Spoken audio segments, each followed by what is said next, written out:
তুমি কি সারা জীবন গরিবই থাকতে চাও নাকি ধনী হতে চাও? আজ আমি তোমাকে দেখাবো 5টি রিয়েল ট্যাকটিক্স যা ফলো করলে তোমার লাইফ পুরো বদলে যাবে।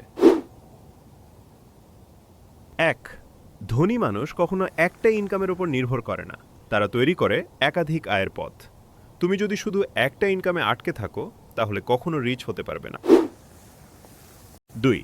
তুমি যতই আয় করো, যদি খরচ নিয়ন্ত্রণে না থাকে, সব শেষ।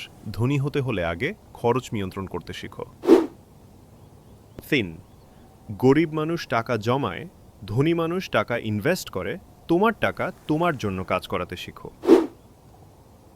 4. তোমার ইনকাম সরাসরি তোমার স্কিলের উপর নির্ভর করে। যত বেশি শিখবে তত বেশি আয় করবে। 5. ধনী হওয়া কোনো শর্টকাট না।